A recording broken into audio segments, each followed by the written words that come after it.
नमस्कार, जय हिंद। सभी का स्वागत है आपका अपने YouTube channel SS education up के ऊपर। आज का वीडियो है बौद्धिक निशक्तता यानी इंटेलेक्चुअल डिसेबिलिटीज़। इसके बारे में मैं आपको बता देता हूँ कि ये एक प्रकार की बौद्धिक निशक्तता यानी लगभग 100 बच्चों के अंदर से 10 बच्चों के अंदर ये पाई जाती है। इनके अंदर जैसे माता पिता के आदेश की अवहेलना करना, ध्यान केंद्रित करने में कमी होती है, यानी कि जो बच्चा समाज से पिछड़ जाता है। कुल मिला के ये माता पिता के आदेश की अवहेलना करता है या शिक्षक की अवहेलना करता है, क्योंकि इसको समझ ही नहीं आता। जो आदेश आप जल्दी से देना चाहोगे सामान्य बच्चे को, उस तरीके के आदेश ये समझ ही नहीं पाता है, उसमें समय लगाता है।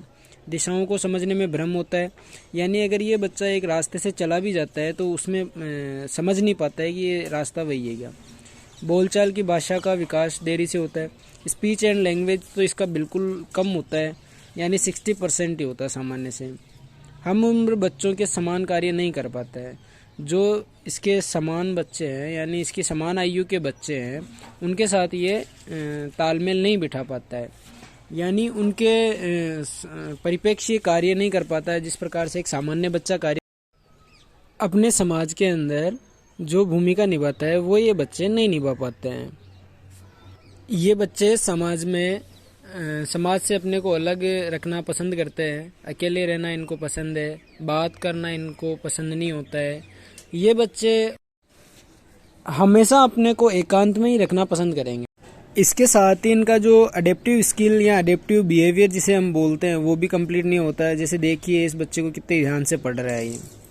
और बता देता हूँ कि जैसे इसका एडीएल की क्रियाकलाप जैसे कपड़े पहनना, बटन बंद करना, मंजन करना, खाना खाना आदि भी स्वयं ये नहीं कर पाता है, यानी वो किसी की सहायता से कर पाएगा। मतलब भूख प्यास का इनको कमी आभास होता है या फिर ये व्यक्त नहीं कर पाते हैं, आभास होता है। तो बोलने, स्वयं की आवश्यकताओं को अभिव्यक्त करने में कठिनाई होती है। पढ़ने लिखने व समझने में भी कठिनाई होती है। जैसा कि पहले बताया था मैंने कि इन बच्चों का आईक्यू लेवल कम होता है, यानी जो इनका बौद्धिक आईक्यू है या बौद्धिक क्षमता है वो कम होती है। इसीलिए इन बच्चों में अध्ययन की या सीखने की या पढ़ने लिखने की समस्या अत्यधिक दिखाई देती है। इसके साथ ही समस्याजनक व्यवहार, यानी इनको कहाँ हंसना है कहाँ रोना है वो भी इनको नहीं पता होता है। मंगोलिज्म यानी डाउन सिंड्रोम के लक्षण भी दिखाई देते हैं। आंखों और हाथों में समन्वय की कमी होती है। आई हैंड कोऑर्डिनेशन इनका कम होता है, यानी ये समझ नहीं पाते हैं कि अपने को कब क्या करना होता है। अपन हाथ कहीं पकड़ना किसको और पकड़ किसको लेते हैं। हम इनको कहें कि पेन को पकड़ना है तो ये पेन के ऊपर से नहीं पकड़ के नीचे से नहीं पकड़ के ऊपर से पकड़ लेते हैं। ये चीज़ें इनमें दिखाई देती है। इनके असेसमेंट के लिए जो टूल बनाए गए हैं, बेसिक एमआर, एमडीपीएस, एफएसएफई, ये बहुत ही अच्छे हैं। इनका उपयोग हम इनके अध्ययन में आईईपी बनाने में करते हैं। तो आई होप वीडियो आपके लिए फ़ायदेमंद रहा होगा। अगर फ़ायदेमंद रहा होगा तो आप like and share and subscribe करना बिल्कुल भी नहीं भूलें। धन्यवाद।